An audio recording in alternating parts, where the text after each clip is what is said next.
Well, Robin, thank you for taking the time to come on to the podcast today. It's been so fun to watch your journey over time, everything you've done with your Pilates business, your book releasing. We both had, it was so cool on Amazon that day. We were right next to each other on the rankings on Amazon. And I think the Good Morning America, I've just been tracking everything on your social media. You were just on live with Mark and Kelly, like all these exciting things. You being in Pilates for as long as you've been in, and the business side, I'm just super excited to kind of pick your brain like we were talking about before we got on here. I feel like I know some things about Pilates, but there's so much I don't know. And I think looking at the research on different pain problems and injuries, I see Pilates pop up in there as a supported exercise type. So just excited to pick your brain and learn from you. So thanks for coming. Thank you. I'm excited to be here. Can you start off by... I don't even know much about this, kind of just giving some information about your background and how you got into what you're doing now? Sure. So I found Pilates during a time when I was navigating a couple of different challenges. I'd say I was in a very stressful job. So feeling a lot of stress, a lot of overwhelm, a lot of anxiety. The first time in my life I had ever really experienced what I would call like pretty paralyzing anxiety. So around that time, that was going on in my life. I was also experiencing a fair amount of back pain. Oh, wow. So I was sitting in an office job, feeling anxious, feeling stressed. It's the right combo for back pain. Unexplained back pain, unexplained like neck and shoulder tension, which just spurred my anxiety further because I was also dealing with some health like challenges that couldn't get any answers on. So I was going to doctor appointment to physical therapist, to chiropractor, to massage. I mean, I was just trying to find answers, trying to feel better, trying to understand, is my pain in my neck and back like serious, related to something? Am I stressing about it more? So it's just making it worse. I was just really caught in this kind of cycle of trying to find answers, which I think is very common for people. So that's where I was at. And I remember at the time I was also a runner. I exercised, but I had a fairly unhealthy relationship with exercise. It was like just a means to an end. Gotcha. Trying to didn't like really enjoy it. It stay was in shape. Yeah. Not gain weight. Like that was just like my focus. Yeah. It wasn't really like a love for movement or anything. So I'm in this place and I just decide on a whim, I'm not even sure why, but to try a Pilates class. So I drop into a local studio. I can still remember that Pilates class so clearly. The instructor had us laying on a foam roller and just doing kind of a body scan and relaxing some of our muscles and just checking in with our body. And then she led us through a mat Pilates class. I still remember just how different I felt in my body when I walked out of that class. Wow. Like something about recognizing how much tension I was holding in my body in those pain areas, in the stress that I was dealing with, was starting to like release in that class. So cool. It was an amazing experience. I just kept coming back. I fell in love with it. And I had always thought maybe I would go into fitness. Like maybe I'd be a personal trainer. Maybe I'd teach yoga. I have a dance background, but I had never found my fit. And I pretty quickly knew as I continued to experience the benefits of Pilates myself that like, this is it. This aligns with my love for dance, like movement in that way. It aligns with like my philosophy. And then I experienced this like radical change in my body and in my stress and even in my relationship with exercise. So it was a pretty transformational experience for me. And so I've been teaching ever since. That was about 15 years ago. Okay. So was that job, was that post-college or in this job? And yes. Did you study anything related to movement or kinesiology? What did you study? Communications. You did? Okay. Yeah. Still. So it applies totally everything. So many ways to my job that I have now, but never in a way I could have predicted. But yeah, I wasn't necessarily going in the like physical route. It was like maybe business, maybe communications. Okay. Gotcha. Communications. Now you're getting to do both. You get to take those interests in dance and the business side. That's so cool. Exactly. That's so neat about, I think we hear this now, how complex pain is and all these layers and factors that go into it, whether it's mental health or stress, sleep, nutrition, how much you move your body. Are you in a job that's puts you in a sedentary kind of static position all the time? And it's tough. Like you're talking about, it's like you're trying to sort through all that. People are going through that same kind of process of going to different practitioners, trying to figure out what's causing my pain. What can I do about this? Yeah. And for you, I can just totally imagine just knowing what's going on in the research world about just getting people to kind of slow down and kind of tap into their parasympathetic nervous system, just have time to actually lay there and have someone cue you through kind of listening to your body and what's going on, and then to have a movement practice.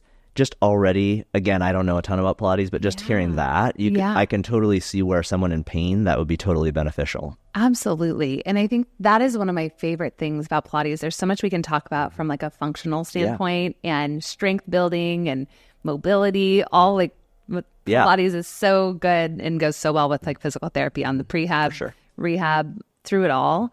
But one of my favorite things that I'm really passionate about in my teaching now is really that power of what happens when you reconnect with your body.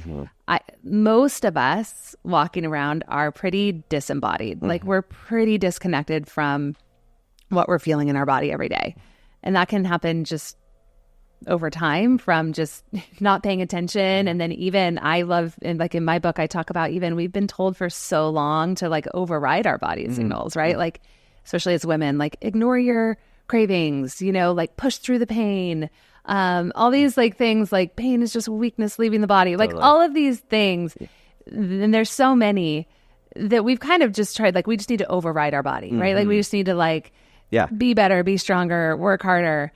And I think that can do damage to how we actually relate to our body and learn to tune into our body. So I'm really big about the power of that mind-body connection and this can happen in other forms of exercise, but Pilates is really big on that feeling really detailed movements in your body or becoming very aware of where your pelvis is in space. So how you're moving your thigh bone and how you're breathing. So it just really helps to build that mind-body connection that you've probably seen many times, like that can have a really big impact on so many things, your pain, how you experience your body, all of those things. It's so huge. I mean, I think like you were saying, this is the thing I always notice. Obviously being in physical therapy last years, there's so many Pilates instructors we would work with in tandem.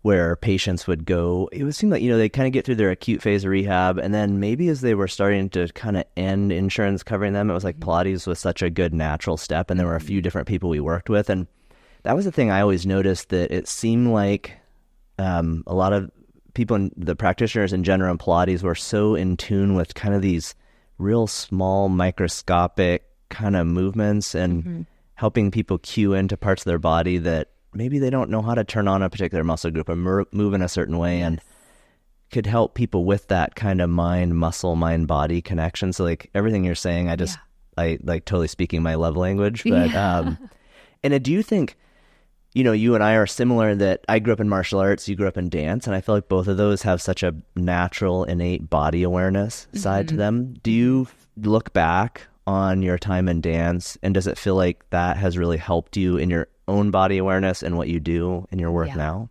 Absolutely.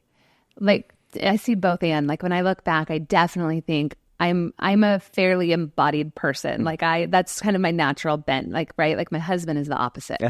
Right. Has no idea what's happening. Yeah. He's like, what, what are you telling me to feel? And I'm like, I've just kind of live more in the experience of what I feel in my body. I'll feel, I can quickly attach like where I feel emotions in my body. Like I can just go there more naturally. Do you feel like you're more sensitive to stimuli? Yes. You are? Yes. Are you kind of an empathetic type of, this stuff's so interesting to me. Right. I know. And like my husband would be the opposite, right? Or different people, even clients I work with. So I do think that supported like my natural interest in this type of work. But at the same time, when I look back, I'm like, man, I wish I would have had Pilates as a dancer. Like I would have been so much stronger if I would have had more education around how the body works. So I was just feeling it as a dancer and intuitively using my body, but now like also knowing like the mechanics of how I could have strengthened my core or supported different things to help me with my technique. I think God, that would have been amazing. No, I totally agree. That makes so much sense. It's like you learn body awareness in the movements that are specific to dance or like me doing martial arts, but you don't know anything.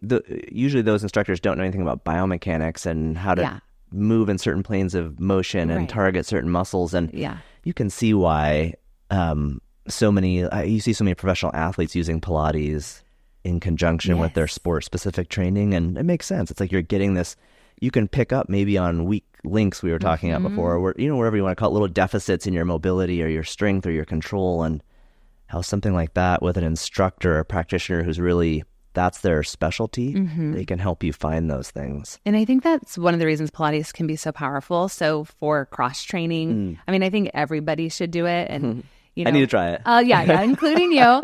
But truly for cross training, it applies no matter what. But you really do develop an awareness of just your overall, like, just kind of getting a whole understanding of your body, right? Like your mobility, where you might have more strength, less strength, where you can tap into something pretty easily, and then where you're like, I can't feel that at all. Yeah. Like, or you are working single side work and you're just like, the left side is shaking and the right side feels really solid. And so you start to just become aware of some of these maybe imbalances. And again, I don't even like to talk about it necessarily as like we think about when I was back working in the studios, and I used to work in a studio that was part physical therapy office. Oh, you did? Combined with the Pilates studio. So it was very cool to see how they work together.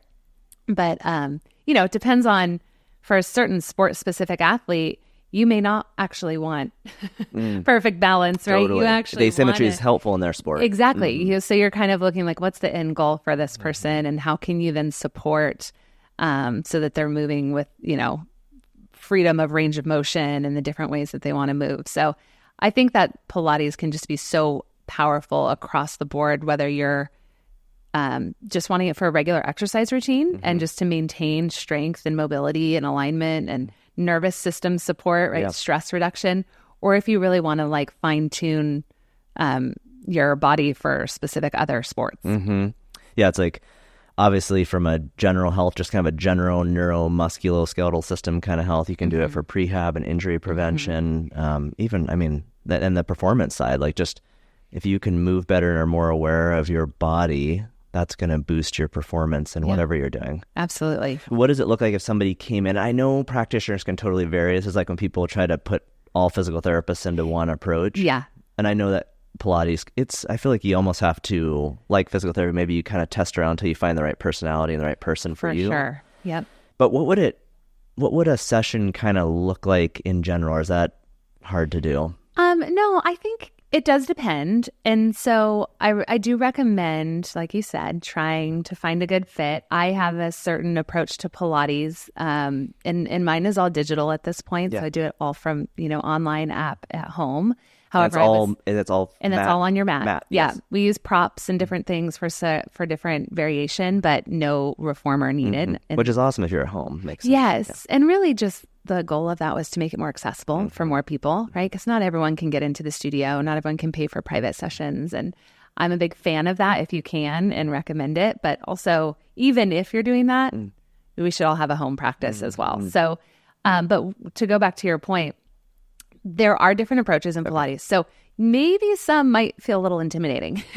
You might go in and you might be like, this is really hard. Or they have this is how we do it here. And you decide, do I love that? Do I not love that? If you don't love that, try a different studio. I really like to make Pilates accessible and have people feel like, okay, I can be here and I can get into this no matter what my level, no matter what my experience, no matter what injury I might be coming off of. Like, how can we actually use this as a tool to work where you're at? But typically you'd probably go into a studio if you're working one-on-one with someone, get kind of an assessment of movement. So it might feel similar to, it's kind of a test. It might feel similar to PT. Yeah, like movement tests in a way. Exactly. Yeah. Like let's kind of get a feel for what your goals are, where you're at. The instructor would probably lead you through a series of exercises to just kind of notice movement like see patterns. Where you're at. Yeah. Postural patterns. Oftentimes I was the person who would kind of notice someone has scoliosis. Yeah. And they never knew, but just watching the move and you're like, interesting. Would that be like, would you be on the reformer doing that, or was that on the ground, or are you standing? A combination of both. Or? Yeah. You might do just standing roll down assessment. So just kind of watching them roll forward and roll back up. Like the pediatrician does with our kids, like the bend. Yeah. Walking across the room. It kind of depends on the approach of Pilates, right? Given that I spent a lot of my time in a physical therapy and Pilates, I probably have a little bit more of a bent on that than maybe some of the newer Pilates studios that I'm nothing negative about them, but Pilates has gotten very trendy, right? Yeah. So there's all these adaptations of Pilates now that are not quite reformers, but they're like a spin on a reformer. And probably in those classes, I don't know because I've never been to one, but they're just going to jump you right into their workout and get you moving through. It's not as personalized. And it's not as personalized, and it's more about the burn and the sweat. So I definitely but some people love that, and that's what they want. So definitely take the time to explore, what are you really hoping to get out of Pilates, and what kind of attention do you need? If you do have injury or specific concerns, I'd try to get more of that personalized support, or the style of instruction that's going to be a little bit more guided and a little bit more aware of modifications. And are there names for those different approaches, or is it just is it all kind of? At this point, there are brands of like spin-off Pilates, like reformer studios right now, that are a little bit more like boutique fitness, if that makes sense. Like they kind of have their thing that they do, and then more maybe independent Pilates studios tend to be more focused on like classical Pilates or contemporary Pilates. So got it. Yeah. You kind of have to you almost have to kind of get in there and interview them, or kind of take a session and see. And you can tell, pretty quickly with an instructor if they're going to be paying attention to your body and paying attention to coming over to check your form, or to make sure, why don't we go down a little weight on this one for you? Why don't we lower the spring here? Or even asking the class, you should make sure your instructor is, before the class, making sure they're checking to know, does anyone have any modifications or things that I need to be aware of? If they're not asking that, then it's kind of like proceed at your own risk, and maybe try to find one if you have concerns that you're going to get a little bit more support. And it sounds like you could do classes, or you could do obviously like a personal, just one-on-one session. Maybe if you have some concerns, that one-on-one. Yeah. And so you can there's a couple of different ways. You can do Pilates mat at home or in a studio. So that's all on the mat. No equipment is necessary. That's what I teach through Lindywell, is all on the mat, very accessible. And then, or in studios, you could do reformer classes, or you could do private sessions where they'll probably use reformer, Cadillac, ladder barrel, kind of a host of different Pilates apparatus. Yeah. With your work on the app now, where it's all mat based, do people go through? Do you have a way, like if somebody comes in with a concern, or how do they navigate that? Yeah, always working to improve that from a business app development perspective. We could talk about that. But we do have like a Pilates for Beginners series. Got it. We have a Start Here video, that kind of goes through our philosophy of how we want you to pay attention to your body. We are all about modifications. We don't see those as a negative. Like I think a lot of people think if I'm modifying, I'm not really getting the full workout, but we're very big on actually modifying is supportive for you to actually get the most out of each exercise. It's supportive for you to tap into the muscle group that you really want to be tapping into, and not just be pushing through. Yeah. Say push past it. Maybe you learning to tap into that will help you in the long run. Exactly. Yeah. So, we kind of have a Start Here, and then we have a Pilates for Beginners series where it's like a 5-video series that just kind of goes through some of the basics and fundamentals of spinal movement and neutral spine, and how to connect to your deeper core muscles, and different movement patterns that you'll see come up regularly in classes. And then we just have a whole section in the app as well for modifications and tutorials of different exercises and specific pain points for people, like modifications for wrists or for knees or for tight hips or different things like that. So always trying to find these different pathways. We also have an instructor who's a physical therapist and a pain expert. Oh, nice. So she has a whole series of, if you're returning to the mat after injury, she really guides you through how to kind of move and think as you're coming back from an injury, right? And have unsure of what is safe, what is comfortable, what can I do, what can I do? So she's kind of coaching the mental and the physical in that series. That's awesome. Yeah. I mean, you've had how long have you been doing the virtual Pilates?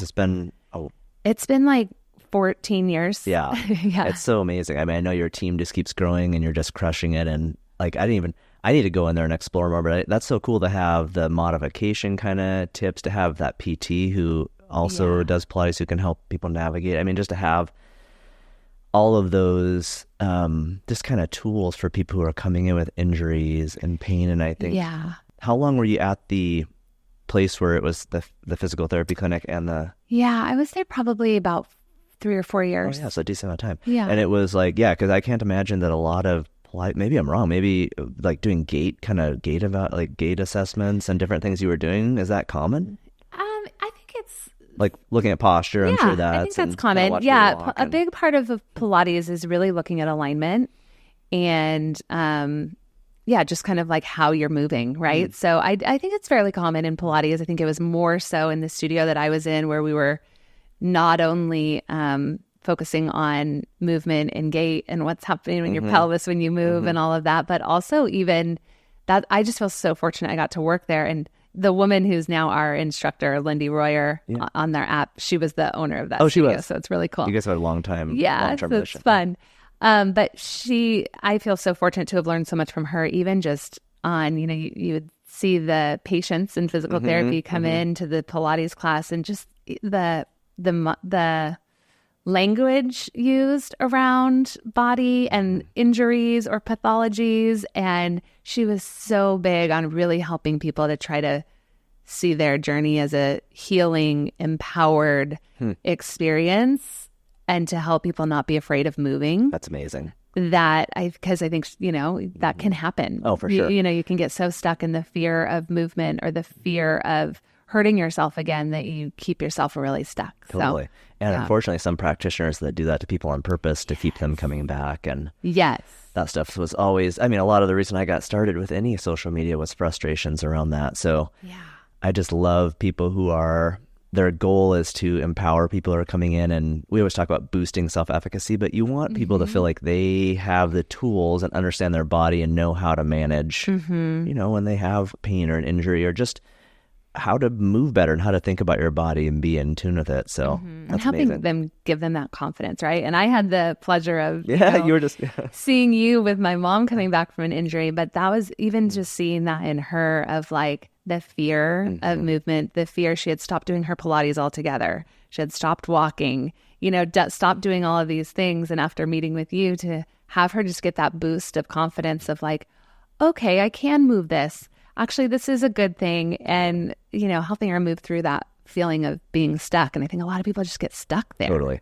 So yeah, I think so many of us really are more, I think of myself more as kind of a coach these days. I didn't recognize that as much early on as a PT. I just thought of, I have these tests and these interventions and these specific kind of PT goals. But I think more and more of it, and I think it probably in both cases, like all of us as movement practitioners, I think when people are fearful, because that's so true. So many people have this kind of fear avoidance where they get scared of pain and injuries, and then they stop, they do less and less, and then that leads to deconditioning. And I just think so much of what we do is helping people navigate how to move forward, but also like just giving them the confidence to take away some of that fear so they get moving again. So that's so cool. When someone comes in, when you're taking someone through, say you're going through, I don't want to necessarily say, it's kind of like you're testing them, like you're watching them and they're doing things on one leg. And would you document that as like, or how do you think about it? Is it like, they have a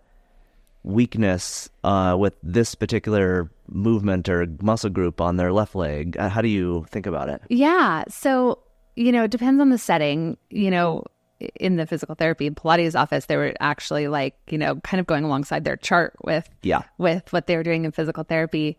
But outside of that, I would work really closely with clients to just, they're usually there. Some people are there just for overall like maintenance, or, they know it's good for them to just keep building their core, to be fit and healthy, and all of those things. It's a lot of people come to Pilates because they are trying to overcome back pain or prevent back pain that they've had in the past, or other neck pain or postural related things. So when working with clients, just being very aware of like what those goals are, and then very much like when you're watching them on a reformer, you're watching their movement patterns and saying, okay, I'm going to add this prop here, I'm going to add a different string here, or we're going to go into this series of exercises to help, address maybe some of those imbalances I'm seeing, or to challenge this side of your body a little bit more than that side. So you're just kind of looking at the body as a whole.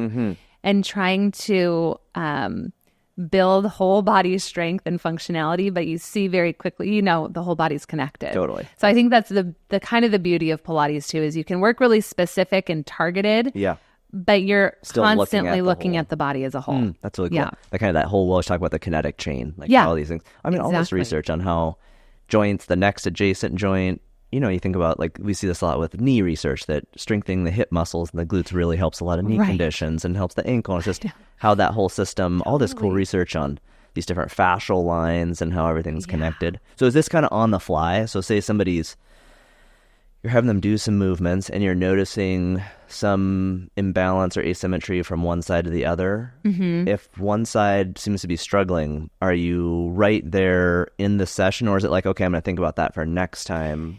Yeah, that's a good question. In the session, like going, so that might make me say, okay, for our next exercise, like kind of here's what I want us to, or I want to challenge this or test this with you, and we're going to do some of that. And then it would be moving forward from a programming standpoint, like, okay, I want to make sure that we keep this type of movement, or, a left side, right side type thing going, to make sure that becomes something we're doing every time we see each other.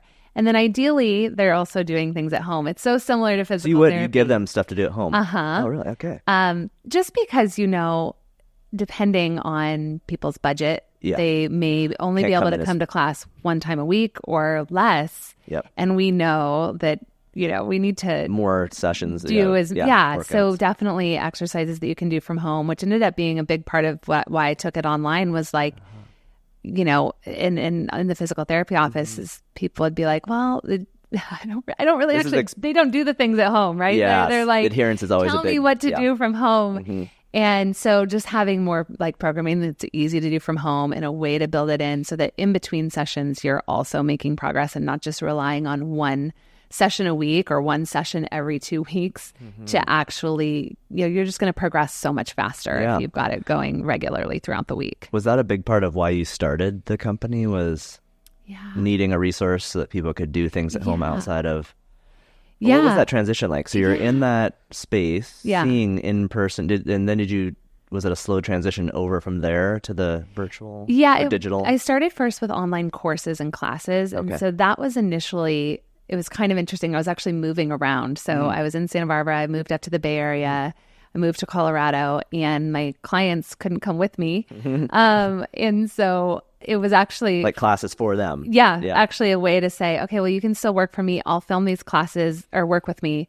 I'll film these classes on my iPhone, and I'll send them to you via email, and we can do kind of like a virtual... It was like a subscription almost? Would they pay... Yeah, at that time, this was 14 years ago. At that time, it was like I would do a 6-week program. Oh, okay. And I would film like 6 weeks of classes. And then I even partnered with a nutritionist and would do a meal plan. Wow. And so it's kind of trying to figure out how to like keep working with people after I left, because they were like, I still want to take your classes. And I'm like, well, I'm not there. And I was like, but I also don't want to rebuild an entire new clientele. So if we can keep working together, that's great. Yeah. So that's how it started. Then people started asking for subscription. And at the time I was like, no, that feels like a ton of work to just keep, I liked put out something new all the time. Yeah.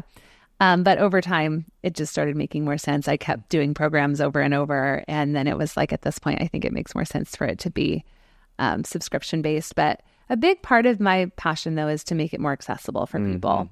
Just knowing that Pilates can seriously transform how you feel in your body. And I mean, the testimonials that we get from people with their back pain just being gone, or just so many powerful testimonials. And so just wanting that to be more accessible for people. Some people can't afford it. Some people they live in rural areas and they just can't get to studios.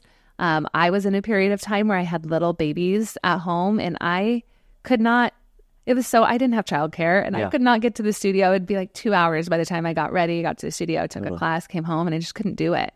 So the accessibility was a big passion part of it for me. Yeah, that's such the cool thing with all this technology. I think with social media, with an app like yours, just the number of people that you can impact over just the traditional seeing people one-on-one or even a class size. It's amazing. I mean, do you have any idea how many members have you guys had over the years? Do you have any idea of those like kind of numbers? Like, I've never done an all-time member count. That would be fun to do. But I mean, it's tens of thousands that we've impacted. So it's pretty cool. And then even to be able, one thing I love now is we build out our instructor team, like to be able to bring someone like Lindy Royer on, you know, so not many people would get to work with her. You know, she's incredible. She's this athletic, brilliant person. She's had 2 hip replacements, but she's skiing down mountains and like just the most inspirational and smart, wise teacher. The fact that I get to bring her to someone in Minnesota really or cool.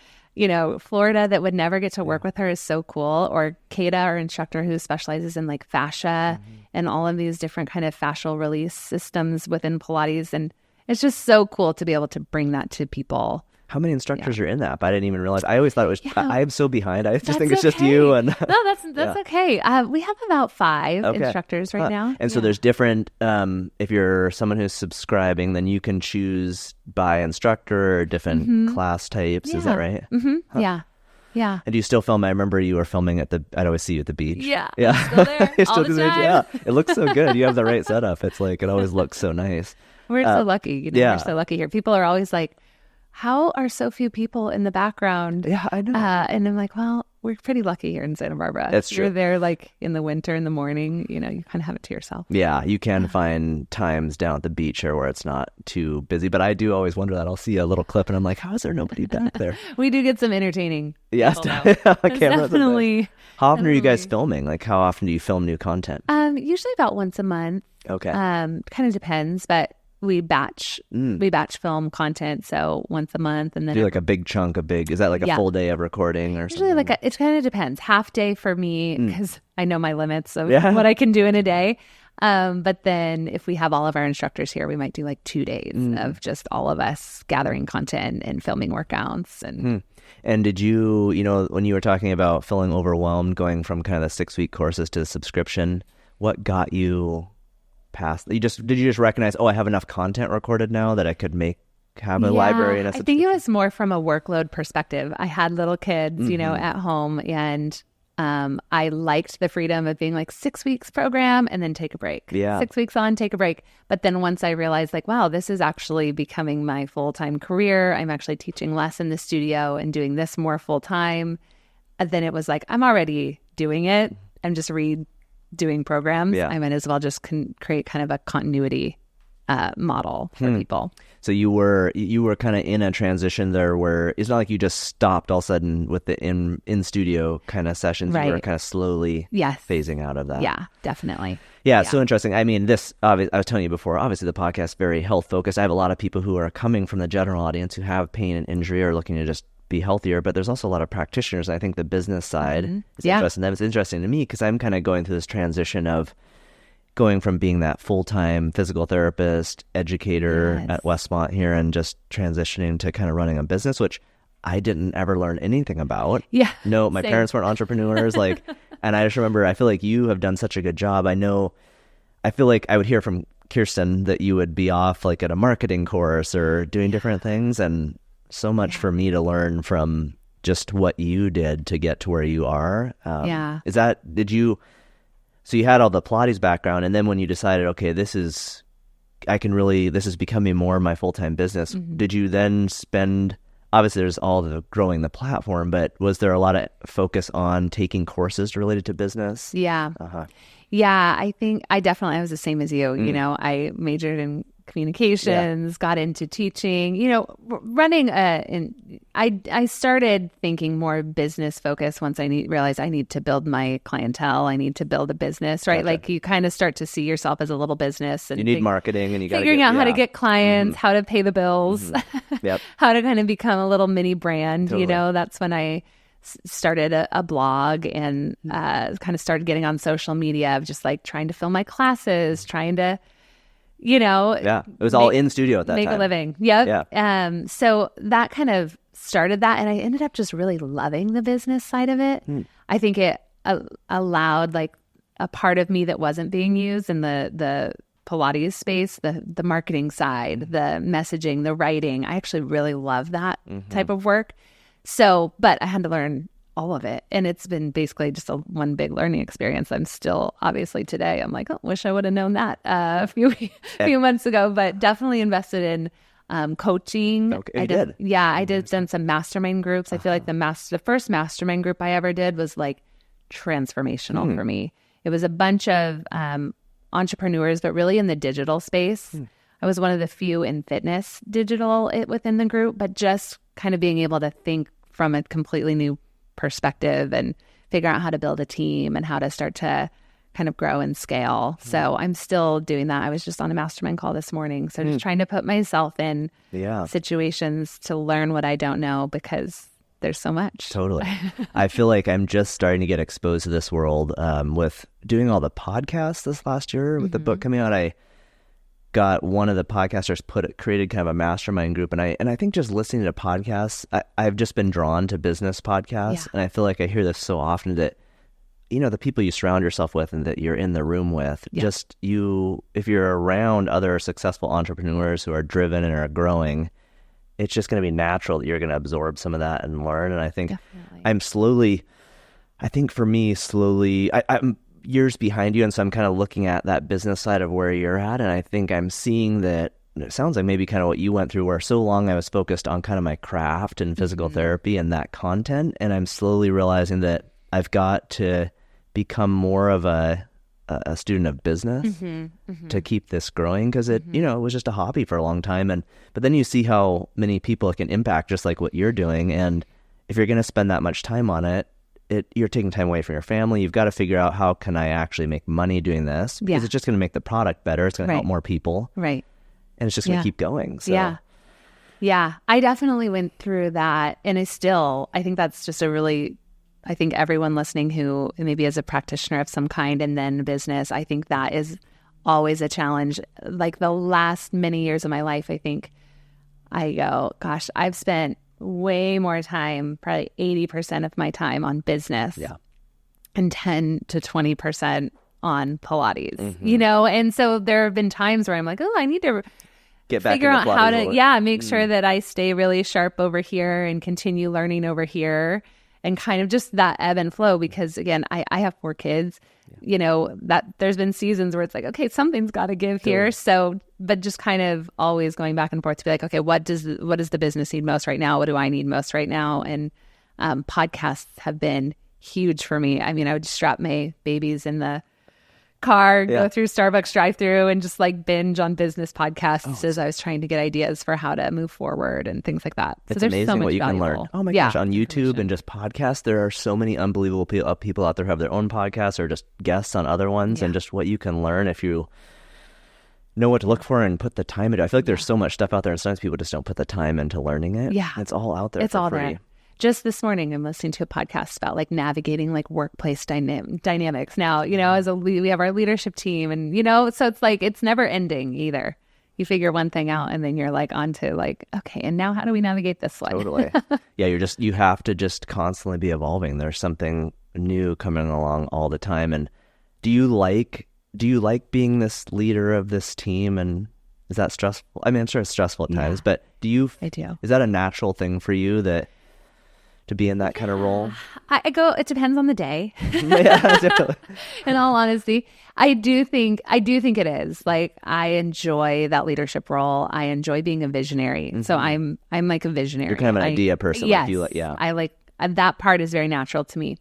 There are other days where it's like, gosh, man, learning how to actually like lead and develop people and the many details that come along with HR and legal and da-da-da. Like, I have great people around me to help now figure out how to outsource that or delegate that. But at the end of the day, the CEO, it's on you if it's being handled or not. So I would say there are some, and I'm still always learning. Even now as the business evolves, it's like, I just had a conversation this last week with my business coach and my husband who works with me too, of like, okay, where is my strongest place to be right now? You know, like, let's look at the leadership team that we do have, and where is the best use of my time in the business, and where is the best use of someone else's time, and are we crossing over too much? And so I think it's, again, like an evolution of even how it looked 5 years ago is different than how it looked 10 years ago, and it'll probably look different in a few years as well. So Yeah, it's so interesting. I think we have a lot of similarities, but I very much see myself as kind of that like visionary. I like to think of ideas, but I'm also just such an introvert. And sometimes this like solopreneur kind of thing seems so appealing to me to just not grow. yeah. I have another friend who runs a fitness app, and he has a team kind of about the same size as yours. And I just see there's parts of it I'm like, this is awesome. You go to and you have this community of kind of like friends, and you're all working on building something together. But at the same time, he's the CEO of that as well, just like you. And there's a lot of other stress and tasks that go along with that. And Absolutely. it's a tricky one for me to figure out. I wanted to ask you. Oh, so yes, you were talking about kind of keeping your hand in the practice of Pilates a little bit, but also the business side. How does that look? Because I totally hear you. I think as I'm moving more, I really want to be more in education, and that's what I really am passionate about. So social media, all the social media stuff, podcasts now. I actually don't like working with patients that much. I just don't. I find it to be kind of monotonous and not very stimulating. And it just doesn't have the impact that these bigger platforms do. So for you, I recognize that the two inform each other. So when I see patients here, if I see a few patients, it reminds me of common questions and problems, and that informs what I'm teaching about. Yeah. How do you go about kind of keeping your hand in the practice of Pilates? Yes. Yeah. Because I reached a similar place as well with in-person. I'm surprised, like people are surprised I haven't gone back because I always said, come and take a break. Yeah.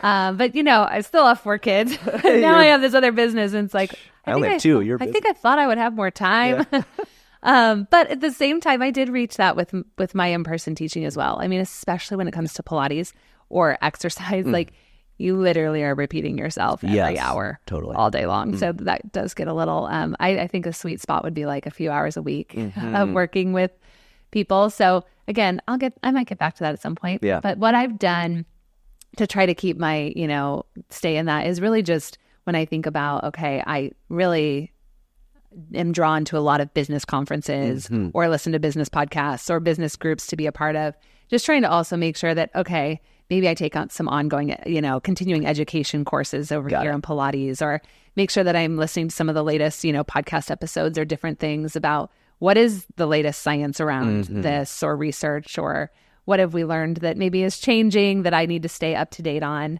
So that kind of thing. And then I do feel fortunate that we have our community, like they're very vocal and very interactive with us. So I do still stay pretty connected. You're in there engaging with that community. To just their needs and problems, which then informs the type of resources and content we can create, right? So literally just hearing about, from quite a few of our community members about really concerns about bone density and osteo-friendly type movement, and how there's just like a big question mark there for so many people of like, well, my doctor just said I am like, have osteo, but they didn't tell me anything else. And now I'm scared to move and scared I'm going to fracture something. So then going like, oh, there's a huge portion of our audience here that needs guidance here. So being able to create, okay, let's make some osteo-friendly workouts and some education in there. So, different ways of kind of staying connected. That's true. Like comments like that, especially when you have a community. I mean, even on social media, it's true. It's actually quite similar to seeing someone in person and the questions they would ask. It's funny, I just haven't really thought about it that way, but it does naturally keep you informed. I was always kind of feeling guilty that I wasn't seeing as many people, and I was like, oh, I'm not sharpening my skills, and maybe I'm falling behind. But it's true, it's kind of a different, you still are informed of those questions because people are asking those in comments, and so you are still... And you have so many years to draw upon of your experience as well, that I'm sure, you have seen enough bodies in front of you to that. There's patterns. It's like, I always say that humans, in the pain and injury world, most people, I mean, that's what my book was about. Was like, here are the 50 things that most humans are going to have that we see in physical therapy. And really, you could probably distill it down to 20. Yeah. Like most humans are going to get these things. These are the common patterns of pain and injury. So it is true. It's really after that many years of working with anyone, the human body, you kind of see the same patterns over and over. Yeah. Yeah. What would you say? Okay, so I was saying one of the areas I see a lot of research when I was looking at, back pain. So I was looking at interventions for back pain. I saw a cool study that talked about chronic back pain, and it said actually that almost any kind of movement can help. And it was sort of an article, any type of movement and exercise can help. Obviously, if it's not aggravating you, got to find the right thing like we're talking about. But Pilates was one of the things that was mentioned in there as being really helpful for chronic low back pain. Say somebody comes in and back pain's kind of their primary complaint. What would that look like if you were going to work with them? How would you? Yeah. A couple of different ways I could answer this, but I'll actually take it from kind of the broader perspective, right? Because maybe in the physical therapy, in person, high touch, I'm going to, find out what treatment they've had, or like, do they have a diagnosis or anything that they're working around, and then kind of maybe adapt accordingly. But for the general public, right? So because a lot of people still come to Pilates, even an app, or just go into a Pilates class because they've heard this is going to be good for back pain, right? Or this is going to help me. Yeah. And so I really do trust that the method is just very strong in and of itself for most forms, like most people who are experiencing some kind of back pain, because of the way it really develops deep core strength. Yeah. So I always kind of liken it to, a lot of people do ab work and they're just doing a bunch of sit-ups and they're working kind of those superficial ab muscles, right? So the ones that lay on the top and six pack, exactly. And they're like crushing, doing all their crunches and all that. But we're leaving out like 90% of the core, right? Because really we've got the entire core, or maybe even more effectively, the entire trunk that you're looking at. And then we even know that you could even go beyond the trunk that is potentially affecting the back pain. But Pilates is really good at helping you first learn how to connect to those deep core muscles. So the transverse abdominis muscles is like central to the Pilates method. So literally, even for people coming in, most people have no idea how to even connect, what that even feels like to start to engage those muscles. We talk a lot about the pelvic floor muscles, how to engage the pelvic floor, how to release the pelvic floor.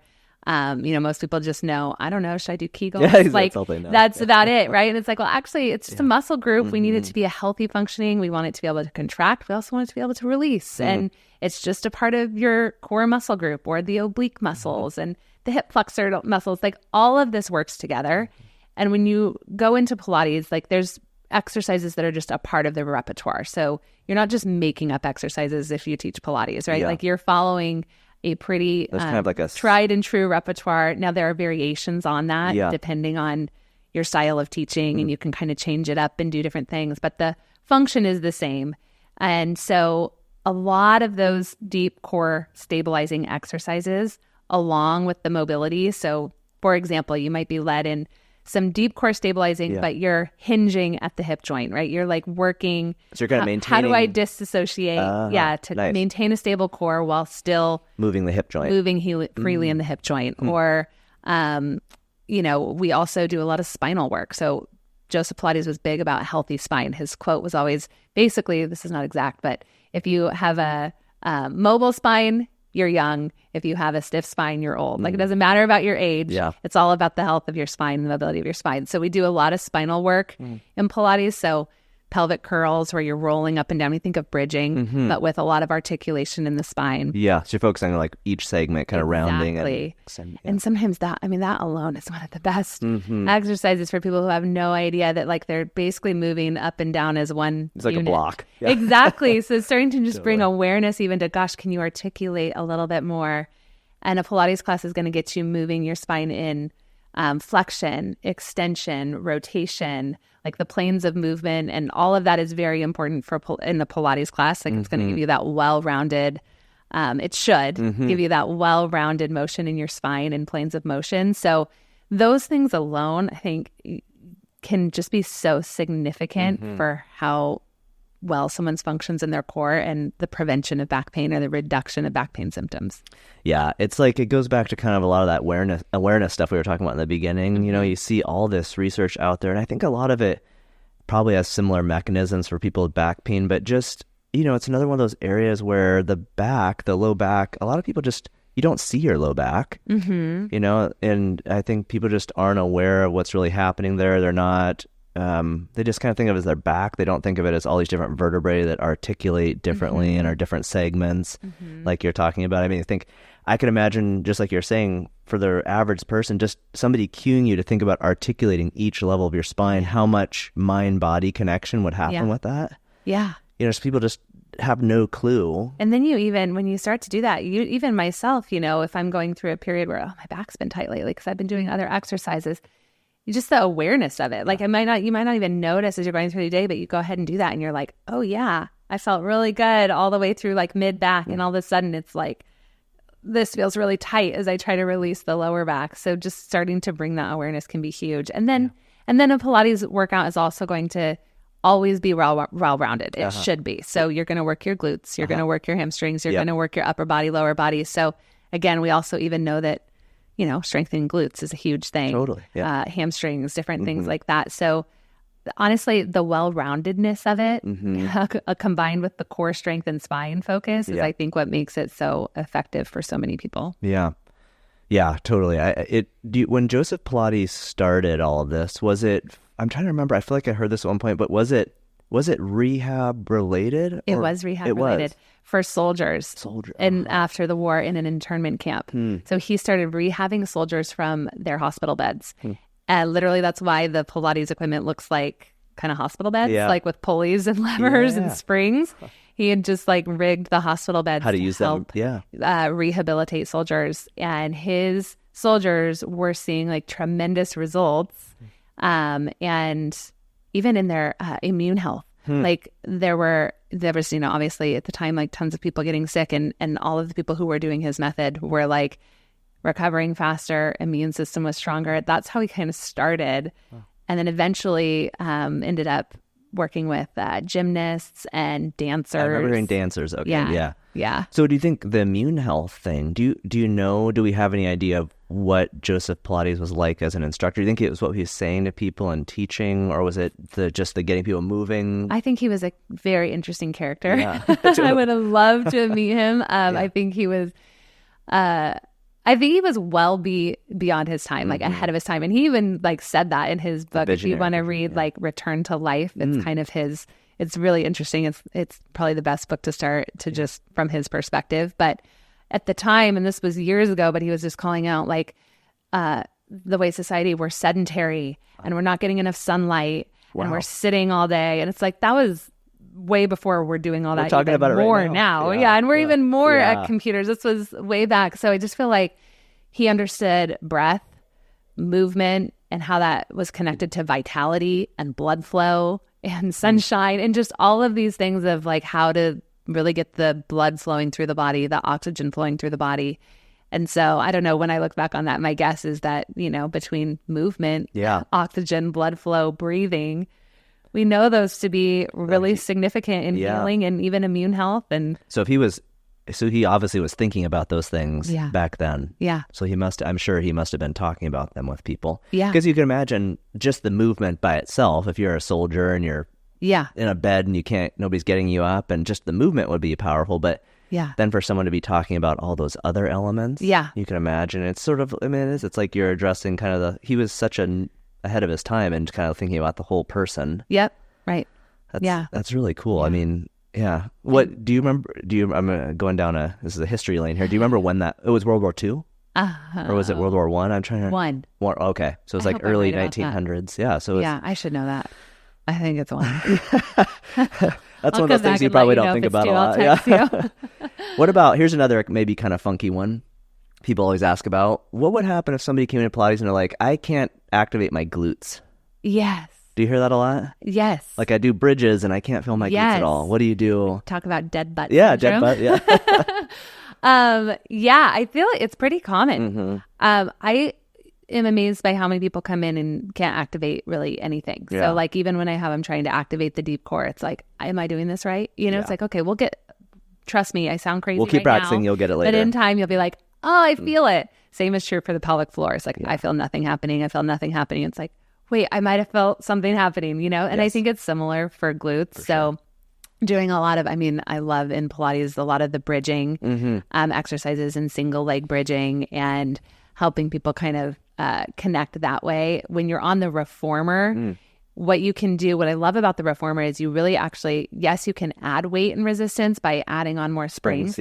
But I think what's most powerful is actually taking away and making it very unstable surface. So then you have to, stabilize. So I think that really can help people You get them on like one light spring and they're in a bridge on a moving carriage and they have to grab somehow. So even if they don't feel it right the first time, you can kind of start to cue through like your body's grabbing, or you're trying to stabilize, and it allows people to start to feel things in a really unique way. I totally agree with that. I think I was telling you before, I used to teach for Redcord, which is this suspension kind of system from Norway. But it's all based on, a lot of it's based on instability, because it's kind of like TRX, but I would say kind of TRX on steroids. But you're hanging in different positions, and I think there is something about that instability, because you have to work so hard to hold the position. Yeah, you can't help but turn on all those stabilizers that you don't.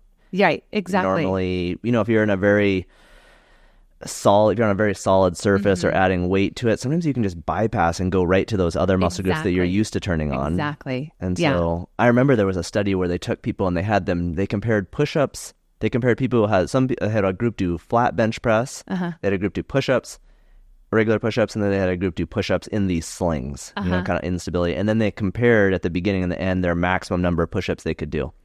And of course, everybody got stronger, but the people who did the sling push-ups were able to do the most push-ups at the end. And that was one of their theories, that you're activating your nervous system so much that everything. And I just feel like the way it calls your entire body in, right? So all the stabilizing and supportive muscles. I think that's why you will also see there's all these videos that go around on Instagram, whatever, of these NFL athletes or different athletes who are so strong. Yep.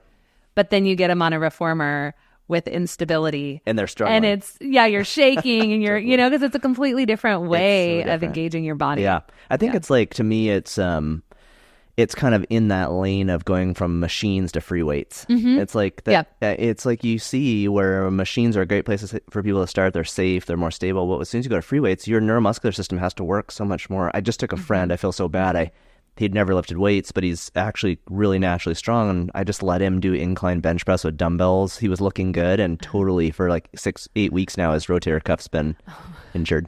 So I basically gave him like a tendinopathy, but he was so strong. He fooled me. Yeah. And he just didn't have the stability. Right. And it really flared his shoulder up. So live and learn. But his good PT friend just taking him out for an injury. Great, the PT hurt me. Yeah, no, I think, and going back to kind of the back pain, I love what you're talking about. I think there's so much out there on back pain related to just helping people become more aware of these deeper muscles. Like you said, the transverse abdominis, their multifidus muscle in their low back, their low back extensors, their diaphragm, their pelvic floor, kind of this canister they talk about around your low back. And like you said, so many people just think about their abs when they think about back pain. They have this old kind of myth that just, my core is weak. And for so many people, I think it's not actually that they're weak. They can actually develop decent force. They just don't know how to coordinate everything around their low back, or they don't have the mobility, kind of that active mobility you were talking about, just lack the awareness of what my back even does. How does it move? And just like you were, I think there's so much power in that. So much of what we're talking about is that mind-body connection. It's that motor control of, can I teach my brain and nervous system how to turn on these different muscles and coordinate them? And I think there's something really powerful in that. I mean, obviously at the muscles and the physical level, but I think more in the nervous system and what that does to the brain. Yeah. And even how that then impacts how you move throughout your day. Just becoming, I remember like once I kind of became more aware of this, like in Pilates, for example, and a lot of exercises, you'll inhale to prepare, you'll exhale to kind of engage and stabilize before you go into a movement. Like that's just kind of a pattern that comes up. Like, inhale, how you start, kind of prepare. Exhale, let's go, that kind of a thing. But then how that naturally then you're going through your day. And I would always give these examples to my clients, like, you're going to naturally then kind of breathe, inhale, pick up your laundry basket, kind of brace, connect, not like rigid, but like natural connection of those muscles before you turn and twist and go this, or pick up the groceries. And you just start to train that mind to muscle connection in a way that supports you, whether you're going on a run, whether you're going on a, lifting your laundry basket or groceries, or your child out of a crib, and just kind of sets you up for just healthier movement patterns throughout your day, which we know that's when usually things happen. It's like these unexpected, weird little moments. And I think that's such a helpful thing, because it's like, you don't want people to be fearful of, you don't want people to feel like, because the unfortunate thing is that some practitioners will make people so fearful that they feel like, oh, I've got to really brace and turn everything on, like a 10 out of 10 contraction before I pick up the laundry basket, which I love what you're saying. It's more just, it's kind of like this little light preparatory, just get your body ready, you know, and almost if you can make it automatic, like you're saying, where you're not even having to be conscious or cognitive about it, you just kind of naturally have this habit of, you just get your body, it's just, you're getting it prepared. Because like you said, so many people who, especially with back tweaks, they're picking up a sock or a pencil or the laundry basket or something. They move really quickly and then it spasms and locks up. And so even just, that mind to muscle awareness too, you just become more intuitive, even if you just feel on a position. Yeah. Or you feel like, or you have a day where you're like, maybe I do feel a little off. So it's like, I'm going to actually listen to that. Yes. And maybe like this just happened to me recently. I started lifting heavier weights. Yeah. I did this workout plan that was, now in hindsight, my opinion, a little too heavy on the deadlift. Like, it's like, okay, did we need that many? Totally. Right? And I'm like, oh my gosh, my back. It's kind of off. Yeah. And I never feel that. But it's a good lesson for me then of like, okay, I could have kept going with that program and just kept kind of pushing through because I wanted to complete that program. But it was like, you know what? No, I'm going to make sure I'm doing my Pilates and kind of get back to that. I'm still going to lift, but I'm going to like maybe tailor that a little bit. And just that awareness even of, that wasn't feeling right as opposed to just, I got to push through and keep going and hopefully I'll be better tomorrow and then I'll do my workout the next day. And just that can happen so easily too. Which is why what you're doing is so important because unfortunately so many people, as we know, don't know that. And they think I've just got to push through. Yeah. And I think that's such an important piece of information that if you start something new or something you've been doing for a long time, if something feels off, just let your ego go and just take a day off that day or do something lighter, lower load, like go for a walk, like go back to doing Pilates. Like don't feel like you have to do your deadlifts again. Right. Like just take time off. That's fine. And then the next time around, modify, like reduce the weight, reduce your range of motion, like do something. You don't have to feel like you've got to do the weight your buddy's doing or what you saw on a video somewhere. I mean. And it put a new practice in place for me that's like, actually when I'm lifting, I need to do like 10 minutes of Pilates before I lift and probably 10 minutes after because it just gets me way more warmed up than what I was doing before. And so it just allows you to pivot. And really it's about longevity for all of us, right? Like that's what we have to keep in mind. Otherwise, what's it all for? Totally. You know, I'm such in the same boat as you right now. I just think I'm 42 today. Yeah. Oh, happy birthday. Thank you. But I just think it's definitely a pivot. I'm sure it's the stage of life, but you know, in the beginning, it's kind of all performance and how fast can I run and how high can I jump and how much can I lift. And it is, you hope that, I think as you get older, you do start to think, the more the focus goes on health and longevity and I have this one body and I need to try and keep it healthy in the long run. You hope that more younger people will listen to that and think about it. They probably won't, but it's so true. It's just, it's easier. It's definitely easier for me now to kind of drop my ego. I don't care about lifting things really heavy. I just want to have good mobility and strength. Yeah. And be able to carry out my daily functional tasks in an easy way. And like, if I have to run, like my kids are running, I want to like run and sprint. I still have those capacities, but I'm not trying to be some competitive athlete or something anymore. And to be able to do that for years to come, right? Like that's ultimately the goal. Like that you would not be held back down the road by, you know, the limitations due to lack of care for your body. So that's the goal. And I think if you can take that and it allows for a lot more grace along the way. Well, this has been amazing. I could talk to you I feel like I'm just getting the surface of Pilates, but this is so helpful in understanding more. I really need to do a session and just see what it is like to go through.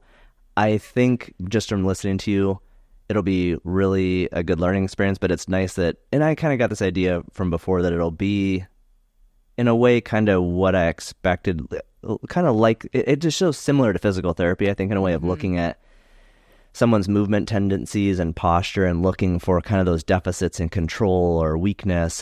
But you know, sometimes I've always found that you can think about those things, but until somebody starts testing you, you have no idea what those are in your system.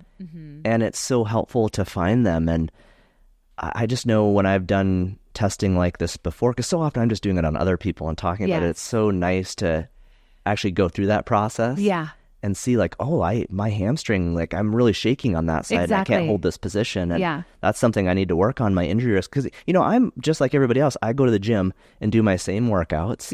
Like I just always do the same lifts and the same workouts. And I am, you know, there's probably lots of little movement deficits and issues that are hiding in there that I'm kind of compensating around. I think all of us are like that. Totally. And I think something like Pilates is there's not a lot of things that are similar in terms of, I think if you find a really good physical therapist who's going to be one-on-one with you and go through and test things individually, that's the only other thing I can think of. Because it's not like yoga really does this so much. I feel like most of the time you're at a class. Yeah. Maybe if you had a one-on-one. Yeah. But I feel like Pilates is kind of unique in that whole, let's uncover these really specific kind of elements of your body and how you move. And then making sure you find a practitioner or a class or an approach that encourages that curiosity. Yeah. Right. And not in a like shame-filled way, not in a way that's like your body's broken. Yeah. Right. But just in that, what you're saying, we all have little things about our body, right? I have scoliosis. And so I naturally, like, I can rotate this way all day, but I'm like, when I go to the left, or different things like that. So it's just more of coming at it from a place of curiosity. And then you can like, oh, interesting. Good to know about me. So maybe I'll spend a little bit more time here in my warm-ups or in my cool down, or once a week I do some mobility on this specific area of my body. And so I think it can be just actually like a really freeing and empowering way to take care of your body. Yeah, that's so cool. That's a great idea of just thinking about it from a curiosity standpoint, not beating yourself up for it. Just trying to figure out what's unique about your body and how you move, and just, just getting more in tune with what your body, what kind of capacities it has. It is such a neat process. It's just another form of learning. It's this kind of kinesthetic type learning that so many of us, especially, I just think so many people are out of touch with this right now. We're so sedentary. Yes. And if people are active, it's usually things that they've done for years that their body's familiar with. And it's so neat to have a movement-based kind of learning. And I think just what you said about, this is true, like we were talking about with Pilates and physical therapy, because I'm sure it really bothers you. I've heard so many times where people are like, physical therapy didn't work for me. Yeah. And I'm like, but you have to find the right person, like the person, their personality, their approach. And I think I've heard this, I know when I recommended Pilates to patients, I always say that because, it reflects on me. I don't want to just be like, all Pilates is equal. Yeah. Just go do any Pilates. Right. It's like you have to, whenever you're seeing somebody who's helping you with your body, your mind, your body, your movement system, whatever it is, pain, you have to find that person who is the right fit on a lot of levels. And I think, I think that's good for people to keep in mind, that not to have one experience and then just think all of whatever thing is. Absolutely. That's how it is. I couldn't agree more. Yeah. Well, is there anything else? I know you've got so many things going on. You've got your book, your app, like where can we find you? Yeah. You can find all things Pilates online. We also do breath work and have nutrition support. So that's all at lindywell.com. Really, the breath work has stemmed from a couple of things, but nervous system and understanding the impact of our nervous system on how we feel. Like, it's once you make that connection and understand, you're like, wow, making sure our nervous system is in a place where it's regulated and we're able to regulate it can have such a big impact on how you feel mentally and physically. So that's why we've added in a fair amount of breath work. Also, just from a completely nerdy perspective, that this is the crowd for that, I think, of just understanding, like, gosh, our breath and how we breathe and our diaphragm connected to our pelvic floor and our movement patterns, like, it's all connected. So it's been really cool to bring that into what we're doing as well.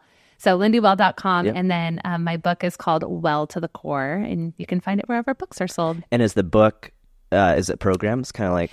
It's actually not. It's actually more of, it covers 10 components of what it really means to be well. So for me, my real big passion is, which hopefully it kind of came through in this conversation, but is we get these really narrow definitions of what it means to be healthy, right? Especially as women, maybe it's like an aesthetic look, jean size. Maybe you look like the most fit person in the room, or your diet is on point and dialed in and all of these things, but then your mental health is suffering, or you're not getting rest, or you're, stuck in complete overdrive in your nervous system. All of these things that really matter. A lot of hard-learned lessons in my own life of chasing what I thought was wellness, but really was not, leading to actual wellness. So it really covers like 10 core components of what it means to be well and how to pursue that in a way that is free of guilt and realistic, no matter how busy you are and how many things you have going on. That's really cool. Yeah. And such a good person for it to come from. Your life experience, how long you've been in this field,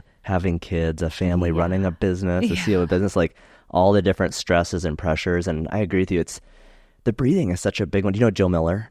Yeah, Jill's book. And just, I think it's something that I always kind of heard about breathing. I was just like, breathing, of course. Yeah. But it is so true. And I'm still just a white belt in it. But I feel like there are so many times for me, because I tend to be kind of an anxious person and a little more sympathetic driven. And I always catch myself like holding your breath, holding my breath and just tensing my thoracic muscles. I actually have this pain spot in my thoracic spine that started from an injury, but it turns on now. 6 years ago, it turns on now when I'm kind of in a sympathetic state, and even if I'm about to go on vacation, it starts hurting. Right. So I've slowly started to become more aware of like just take a deep breath, even like that practicing sighing kind of thing, like to tap into kind of parasympathetic states. But I it's like, it feels like the longer you're in something, the more you become sort of this, like, I don't know if I had heard myself talking about these things when I was early on in my career, I'd have been like, oh, he's out there, like,